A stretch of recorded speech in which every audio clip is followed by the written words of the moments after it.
दोस्तों हमारे चैनल दर्पण ज्ञान सागर में आप सभी का स्वागत है। मित्रों, एक बार भगवान शिव कैलाश पर्वत पर बैठे थे तो माता पार्वती कहने लगती हैं, प्रभु मैंने सुना है जब इंसान के बुरे दिन आते हैं तो उसकी बुद्धि काम करना बंद कर देती है, मगर कैसे।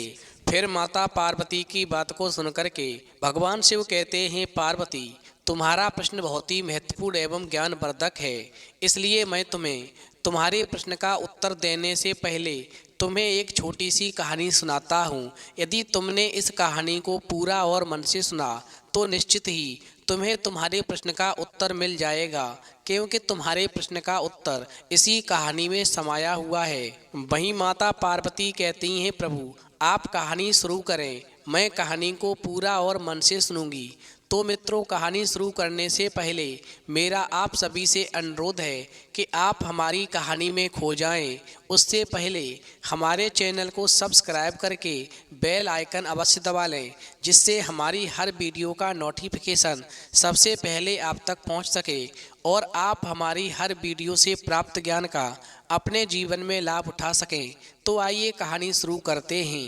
भगवान शिव कहते हैं, पार्वती एक बार एक मनचला सौदागर दूर दूर के देशों से व्यापार करता था। जहाँ जो चीज़ सस्ती देखता था उसे ही खरीद लेता था और दूसरे मुल्कों में जाकर के अधिक मूल्य पर बेच देता था। वहीं एक बार सौदागर को खबर मिली कि एक शहर में चंदन बहुत महंगा बिकता है। फिर उसने क्या किया कि अपनी सारी संपत्ति बेच दी और सारी संपत्ति बेचने के बाद में उसे जो भी धन मिला उस धन से उसने चंदन खरीद लिया और उस चंदन को बेचने के लिए वो सौदागर उस शहर की ओर रवाना हो गया। जब वो सौदागर उस शहर के समीप पहुंचा तो वहां के एक चंदन के व्यापारी ने उस सौदागर के आने का हाल सुना।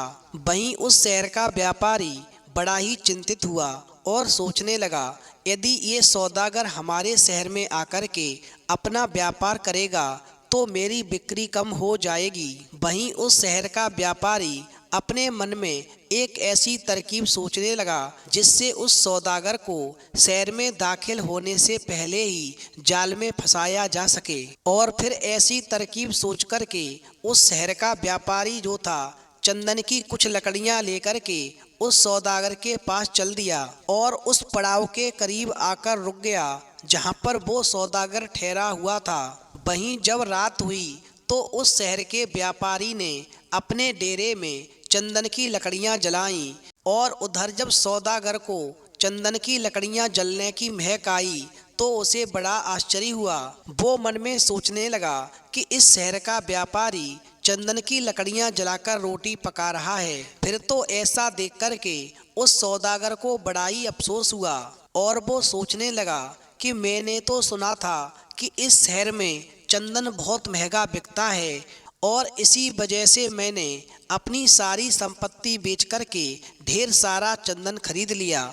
परंतु इस शहर में आने के बाद मुझे समझ आया कि यहाँ पर तो लोग ईंधन की लकड़ियों की तरह ही इस चंदन को जला रहे हैं। मुझे लगता है कि इस शहर में चंदन की लकड़ी की कोई कीमत नहीं है, इसलिए मेरी मेहनत और लागत दोनों ही व्यर्थ जाएंगे। वहीं ऐसा सोचता हुआ वो सौदागर जो था उस शहर के व्यापारी के पास पहुंचा और कहने लगा, भाई हमारा क्या होगा, आप तो यहाँ पर चंदन की लकड़ियों को ईंधन की लकड़ियों की तरह जलाते हैं। मैंने तो सुना था कि इस शहर में चंदन बहुत महंगा बिकता है, इसीलिए मैं चंदन की लकड़ियों को अपनी सारी संपत्ति बेचकर खरीद लाया। मुझे लगता है अब तो मैं पूरी तरह से बर्बाद हो जाऊंगा। वहीं उस शहर के व्यापारी ने सौदागर से बड़ी सहानुभूति दिखलाते हुए कहा, अफसोस तुम बुरी तरह मारे गए। अरे इस शहर में तो चंदन कौड़ियों के भाव बिकता है। वहीं ये बात सुनकर के सौदागर बड़ा ही निराश हुआ और अपने नुकसान के लिए रंज करने लगा। वहीं उस शहर का व्यापारी बोला, तुम शोक मत करो, मुझे तुम्हारी दशा पर बड़ा ही रहम आता है। तुम हमारे शहर में चंदन की लकड़ियां बेचने आए हो, इसलिए तुम मेरे मेहमान हो और तुम्हारी सहायता करना मेरा फर्ज है। तुम चिंता मत करो, मैं तुम्हारा सब चंदन खरीद लेता हूँ। तुम मेरे साथ शहर चलो, वहाँ इसके बदले में इतने ही वजन की तुम जो भी चीज मांगोगे मैं वो ही तुम्हें दे दूंगा। भगवान शिव कहते हैं पार्वती, इस प्रकार उस शहर के व्यापारी की बात को सुनकर के वो सौदागर राजी हो गया और बहुत ही खुश हो गया। चलो कम से कम मुझे ज्यादा घाटा नहीं पड़ेगा। वहीं उस शहर का व्यापारी उस सौदागर से आगे कहता है, परंतु मुझे एक डर है कि जब मैं शहर में जाकर के तुम्हारा ढेर सारा चंदन खरीदूंगा तो हो सकता है मेरे घर वाले मुझे ऐसा न करने दें, क्योंकि इस शहर में चंदन कौड़ियों के भाव मिलता है। इसलिए मैं ये चाहता हूँ कि शहर पहुँचने से पहले हम दोनों के बीच में लिखा पढ़त हो जाए, जिससे कोई भी अपने वायदे से मुकर ना सके। वहीं व्यापारी की बात को सुनकर के सौदागर रजामंद हो गया और इस प्रकार एक प्रतिज्ञा पत्र लिखकर के गवाहों के दस्तखत कराए गए। इसके बाद व्यापारी और सौदागर दोनों ही उस शहर में आ गए। वहीं सौदागर एक सराय में जाकर ठहर गया। उधर उस सराय का मालिक एक प्रतिष्ठित भटियारा था। बातचीत में उस सौदागर ने चंदन का भाव उस भटियारे से मालूम किया तो भटियारे ने उत्तर दिया, अरे सौदागर, चंदन तो इस शहर में हीरे से भी महंगा बिकता है। वहीं भटियारे की बात को सुनकर के सौदागर को बड़ा दुख हुआ। वो सोचने लगा, अरे यहाँ के व्यापारी ने उसे ठगने के लिए ये सारा षड्यंत्र रचा है, परंतु अब क्या हो सकता है, क्योंकि हमारी लिखा पढ़त तो पहले से ही हो चुकी है। और इस प्रकार से वो सौदागर मन महसूस कर रह जाता है। भगवान शिव कहते हैं पार्वती, दूसरे दिन वो सौदागर जो था अपना मन बहलाने के लिए नगर की सैर करने के लिए निकला तो उसने एक जगह देखा कि कुछ लोग शतरंज खेल रहे हैं। फिर उसने उन शतरंज के खिलाड़ियों से कहा, मैं भी तुम्हारे साथ शतरंज खेलना चाहता हूँ। फिर सौदागर की बात को सुनकर के शतरंज के खिलाड़ियों ने उत्तर दिया कि हम किसी के साथ शतरंज केवल एक ही शर्त पर खेलते हैं कि हारने वाला जीतने वाले की आज्ञा का पालन करे। भगवान शिव कहते हैं पार्वती, अब तुम समझ लो कि जब आदमी के बुरे दिन आते हैं तो उसकी बुद्धि पहले से ही नष्ट हो जाती है, क्योंकि शतरंज के खिलाड़ी जब सौदागर को फंसाने के लिए उसके साथ शर्त रखते हुए जब शतरंज खेलते हैं, वहीं सौदागर जो था शतरंज में हार जाता है और शतरंज के खिलाड़ी उस शतरंज को जीत जाते हैं। चूंकि शतरंज खेलने वाले सभी नामी ठग थे, वो उस सौदागर को ठगने की कोशिश में लगे हुए थे। अब तुम देखना कि शतरंज के खिलाड़ियों के बुरे दिन कैसे शुरू होते हैं, क्योंकि एक ना एक दिन तो पाप का घड़ा निश्चित ही भरता है। वहीं जब सौदागर शतरंज को हार जाता है तो सौदागर कहने लगता है कि मैं शतरंज हार गया हूँ, आप जो भी हुक्म देंगे मैं जरूर पूरा करूँगा, बताओ आप मुझसे क्या चाहते हैं। वहीं जीतने वाले ने कहा कि मेरा हुक्म है तुम समुद्र का पानी पी जाओ। फिर तो ये बात सुनकर के सौदागर को बड़ा क्रोध आया और वो कहने लगा, अरे भाई, ऐसी असंभव बात को कौन पूरा कर सकता है। और फिर इस बात को लेकर के दोनों में झगड़ा होने लगा और वहाँ बहुत से लोग इकट्ठा हो गए। वहीं एक समस्या का समाधान हो नहीं पाया था। तब तक उन ठगों की भीड़ में से एक काना ठग आगे आता है और कहने लगता है कि वास्तव में ये सौदागर बड़ा ही धूर्त है, क्योंकि इसने मेरी एक आंख चुरा ली है। मेरी आंख ठीक ऐसी ही थी जैसी कि इस सौदागर की है। वहीं काना ठग अपनी बात पूरी भी नहीं कह पाया था कि दूसरा ठग आगे आता है और कहता है, अरे भाई, इसने तुम्हारी तो आंख चोरी की है, अब तुम इसकी तरफ गौर करो। ये अपने हाथों में एक पत्थर लिए हुए है और ऐसा ही मेरे पास में एक पत्थर का पाजामा था जो इस सौदागर ने चुरा लिया है, इसलिए मुझे इस सौदागर से मेरा पजामा भी दिलवा दिया जाए। भगवान शिव कहते हैं पार्वती, फिर तो ये सुनकर के लोगों ने उस सौदागर को पकड़ लिया और उससे पत्थर का पाजामा तथा उस काने ठग की आंख को मांगने लगे। चूंकि सौदागर ये चीजें कहाँ से देता, वो तो बेचारा भौचक कासा रह गया और अपने दुर्भाग्य पर पछताने लगा। उस समय उसको कुछ भी नहीं सूझ रहा था। पार्वती कहते हैं कि अच्छे व्यक्ति की ईश्वर मदद करता है। इतने में ही क्या होता है कि उस शहर का जो एक प्रतिष्ठित भटियारा था, जिसके यहाँ पर वो सौदागर रुका हुआ था, वो उधर से निकलता हुआ जा रहा था और फिर सौदागर की दुर्दशा को देख करके उसे बहुत ही बड़ा दुख हुआ और फिर वो भटियारा उस भीड़ के पास गया और दरियाफ्त करके उसने लोगों से कहा कि तुम इसे मेरी जमानत पर छोड़ दो, जिस दिन तुम चाहोगे हम इसे अदालत में पेश कर देंगे। क्योंकि उस शहर के भटियारे की उस शहर में ईमानदारी की बड़ा ही चर्चाएं थीं, इसलिए जो भी वहाँ पर भीड़ थी उसने ये बात मान ली कि भटियारा एक ईमानदार व्यक्ति है। यदि वो कहता है कि राजा जिस दिन इसे बुलाएगा वो इस व्यक्ति को राजा की अदालत में पेश कर देगा, तो लोगों ने भटियारे की बात को मान लिया और इस प्रकार भटियारा सौदागर को साथ लेकर के अपनी सराय में वापस आ गया। भगवान शिव कहते हैं पार्वती, फिर सौदागर ने सराय में पहुंचने के बाद में उस भटियारे को पूरा किस्सा कह सुनाया।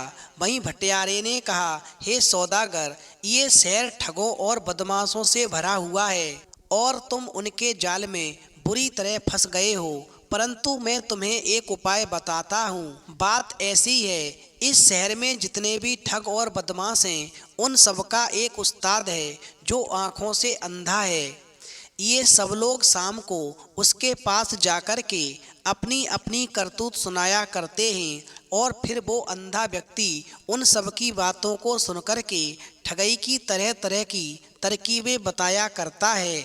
अब जिस प्रकार भी हो सके तुम भी आज रात को ठगों का भेष बना करके उस अंधे उस्ताद के पास पहुंच जाना। जिन लोगों ने तुम्हें फंसाया है वो भी वहां जरूर पहुंचेंगे। भाई ठगों का उस्ताद जो परामर्श इन लोगों को देगा उसे तुम ध्यान पूर्वक सुनते रहना। मेरा ख्याल है कि तुम्हारे फायदे की बात कोई जरूर मिल जाएगी। भगवान शिव कहते हैं पार्वती, वहीं उस भटियारे की बात को सुनकर के वो सौदागर जो था ठग का रूप बना करके उस बदमाशों के अड्डे पर पहुंच गया और एक कोने में छिपकर बैठ गया। वहीं थोड़ी देर में वो पांचों ठग भी वहां पर पहुंच गए। तो सबसे पहले चंदन वाले व्यापारी ने अपना किस्सा सुनाया और अपनी चालाकी की खूब तारीफ की और कहने लगा कि उस्ताद ये तरकीब कामयाब हो गई तो लाखों का मुनाफा होगा। वहीं उस चंदन के व्यापारी की बात को सुनकर के अंधा उस्ताद हंसने लगा और बोला, अरे साहबजादे, तुम तो अपनी चालाकी से खुद ही सौदागर के पंजे में फंस गए। तुमने जो भी उस सौदागर के साथ में लिखा पढ़त की है, यानी प्रतिज्ञा पत्र लिखा है, तुमने उसमें लिखा है कि चंदन के बदले में सौदागर जो भी चाहेगा तुम उसे दोगे। अब जरा सोचकर देखो, अगर सौदागर ने बदले में पिस्सू नामक जानवर मांगा तो कहाँ से दोगे? क्योंकि पिस्सू इतना हल्का होता है, अगर तुम सारी उम्र भी सिर पटकते रहो तो भी केवल पाव भर पिस्सू इकट्ठे नहीं कर पाओगे। तुमने प्रतिज्ञा पत्र लिखते समय इस चीज का ख्याल बिल्कुल भी नहीं किया होगा। वहीं चंदन का व्यापारी ये सुनकर के हक्का बक्का रह गया। फिर जरा होश संभाल कर बोला, अरे उस्ताद, भला वो मूर्ख सौदागर के दिमाग में ये बात कहाँ से आ सकती है? वहीं उसके बाद में शतरंज खेलने वाले ने अपना किस्सा बयान किया तो अंधे व्यक्ति ने कहा, क्योंकि अगर उस सौदागर ने तुम्हारी शर्त के मुताबिक तुमसे कहा कि मैं सारे समुद्र का पानी पीने के लिए तैयार हूँ, मगर पहले तुम उन नदियों को बंद करो जो हर समय समुद्र में गिरती हैं और पानी बढ़ाती रहती हैं, तो तुम क्या जवाब दोगे? क्या तुमने कभी सोचा है कि तुम नदियों का जल बंद कर सकते हो? फिर तो अंधे उस्ताद की बात को सुनकर के वो शतरंज खेलने वाला व्यक्ति भी एकदम से खामोश हो गया। वहीं इसके बाद में तीसरे ठग ने अपनी कथा सुनाई कि उस्ताद, मैंने तो उस सौदागर के ऊपर पत्थर के पाजामे की चोरी का इल्जाम लगाया है और अदालत में कहूँगा यदि ये मेरा पाजामा ना दे तो राजा उसके बदले मुझे 1000 रुपये दिलवा दें। वहीं उस ठग की भी बात सुनकर के अंधा उस्ताद कहने लगा कि तुमने भी बड़ी गलती कर दी। मान लो वो सौदागर तुमसे ये कहे कि मैं पत्थर का पाजामा सीने के लिए तैयार हूँ, पहले तुम मुझे पत्थर का धागा लाकर दो, तो तुम क्या जवाब दोगे? वहीं अंधे उस्ताद की ये बात सुनकर के उस ठग को भी बड़ी निराशा हुई। वहीं सबसे आखिर में जो काना ठग था वो आता है और अपनी मक्कारी का किस्सा उस्ताद को सुनाता है कि अरे उस्ताद, मैंने तो उस सौदागर पर अपनी एक आंख चुराने का इल्जाम लगाया है। वहीं अंधा उस्ताद कहने लगा, अरे मूर्ख, तुम भी बड़ी भारी मुसीबत में फंस गए। अगर वो सौदागर तुमसे कहने लगे कि यदि तुम्हारा दावा सच है तो पहले तुम अपनी दूसरी आंख बाहर निकालो, मैं अपनी एक आंख निकाल करके उसके साथ तौलूंगा और अगर आंख का वजन ठीक हुआ तो मैं अपनी आंख तुम्हें दे दूंगा, अन्यथा तुम्हारा दावा झूठा है। भगवान शिव कहते हैं, पार्वती, फिर तो अंधे उस्ताद की बात को सुनकर के उस काने ठग के होश उड़ गए और वो सोचने लगा कि कहीं इस झगड़े में मेरी दूसरी आंख भी न जाती रहे, क्योंकि जब इंसान के बुरे दिन शुरू होते हैं तो उसकी बुद्धि काम करना बंद कर देती है। जिस प्रकार इन 5 ठगों की बुद्धि ने काम करना बंद कर दिया। अब इसके बाद सभी ठग मशवरा करने लगे, फिर सोच विचार कर बोले, अरे उस्ताद, वो सौदागर बिल्कुल मूर्ख है, ऐसी बुद्धिमानी के सवाल करने की उसमें समझ कहाँ है।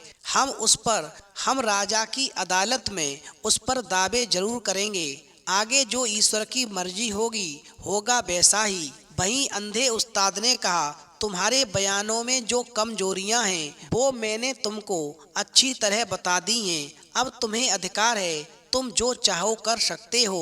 वहीं इन सभी ठगों के और उसके उस्ताद के बीच की बातें वो सौदागर सभी सुन रहा था और फिर बातों को सुनने के बाद में वापस भटियारे के पास सराय में आ गया। वहीं अगले दिन ये मामला राजा के दरबार में पहुंचा और फिर राजा ने उस सौदागर को अपनी अदालत में हाजिर होने के लिए कहा। वहीं नियत तिथि पर भटियारा सौदागर को साथ लेकर के राजा की अदालत में हाजिर हुआ। वहीं राजा ने सबसे पहले चंदन के व्यापारी का मामला पेश किया और सौदागर से दरियाफ्त किया कि तुम इसके बारे में क्या कहना चाहते हो। तो सौदागर ने कहा, हे राजन, मैं अपने वायदे के अनुसार चंदन देने के लिए तैयार हूँ, परंतु इसके बदले में मुझे इसी वजन का पिस्सू नामक जानवर दिलाया जाए। वहीं राजा ने उस शहर के व्यापारी की ओर देखकर कहा, ये सौदागर बेईमान नहीं है और ये प्रतिज्ञा पत्र के अनुसार माल देने के लिए तैयार है। अब तुम अपने वायदे के अनुसार चंदन के बराबर पिस्सू तौल दो, जितना चंदन उसके पास है सब तुम्हें दिलवा दिया जाएगा। वहीं उस शहर के व्यापारी ने जब ये बात सुनी तो उसके होश उड़ गए कि अंधे उस्ताद ने जो बात कही थी वही सामने आ गई और इस प्रकार परेशान होकर के वो चंदन का व्यापारी राजा के सामने गिड़गिड़ाकर कहने लगा कि मैं अपने दावे को वापस लेता हूँ और ये सौदागर जिस कीमत पर चाहे अपने चंदन को बेच सकता है।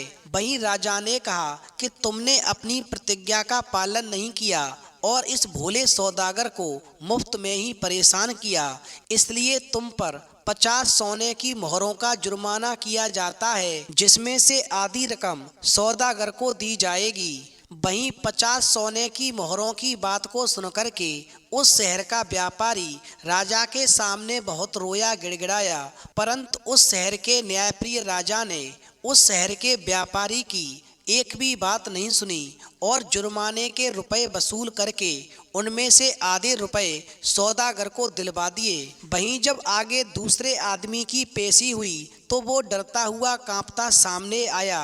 उसने पत्थर के कुर्ते और पाजामे की चोरी का इल्जाम उस भोले भाले सौदागर पर लगाया था। वहीं उस भोले सौदागर ने राजा से कहा, महाराज ये आदमी बिल्कुल झूठ बोलता है, मैंने इसका कुर्ता और पाजामा कुछ भी नहीं चुराया है। मैं केवल इतना जानता हूँ कि पत्थर का पाजामा और कुर्ता बन ही नहीं सकता है, और अगर बन सकता है तो ये मुझे पत्थर का धागा और अन्य चीजें सिलवाने के लिए लाकर दे, तो मैं पत्थर का पाजामा सिलकर इसे वापस कर दूंगा। भगवान शिव कहते हैं, पार्वती वहीं उस सौदागर की बात को सुनकर के राजा ने उस आदमी से पत्थर का धागा लाने को कहा, परंतु पत्थर का धागा कहाँ से आता? वो आदमी राजा को कुछ भी जवाब नहीं दे सका और राजा के डर से थरथर कांपने लगा। चूंकि राजा स्वभाव से भी बड़ा कठोर था, उसे इस आदमी की धोखेबाजी मालूम हुई तो राजा को बड़ा क्रोध आया। फिर राजा ने अपने सैनिकों को हुक्म दिया कि इस बदमाश ठग को हवालात में बंद करके इसमें 20 कोड़े लगवाओ। वहीं सिपाही उसे पकड़ करके जेल खाने में ले गए। अब आखिरी बार जब काने ठग का नंबर आया तो काना ठग आकर खड़ा हो गया और अपनी आँख की चोरी का दावा पेश करने लगा। वहीं काने ठग की बात को सुनकर के उस सौदागर ने राजा से कहा, हे अन्नदाता, ये भी मेरे ऊपर झूठा इल्जाम लगाता है। श्रीमान आप खुद ही सोचकर देखें कि भला कहीं आँख भी चुराई जा सकती है, और अगर इसका दावा सच्चा है तो मैं आँख देने के लिए तैयार हूँ। पहले ये अपनी दूसरी आँख निकाल करके मेरे सामने रखे, फिर मैं अपनी आँख निकाल करके इसकी आँख के साथ तौलूंगा। अगर दोनों आँखों का वजन एक ही हुआ तो मैं वह बड़ी खुशी से दे दूंगा, वरना इस बदमाश को झूठ बोलने का उचित दंड दिया जाए। वहीं सौदागर की बात को सुनकर के राजा ने काने आदमी की आंख निकालने का हुक्म दिया।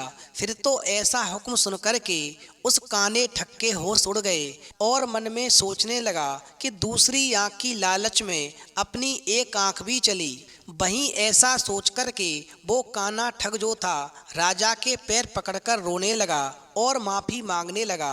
वहीं राजा ने सिपाहियों से कहा कि इसको भी 20 कोड़े लगाओ। भगवान शिव कहते हैं, पार्वती वहीं अंत में आखिरी ठग आया और वो अपनी बात राजा से कहने लगा।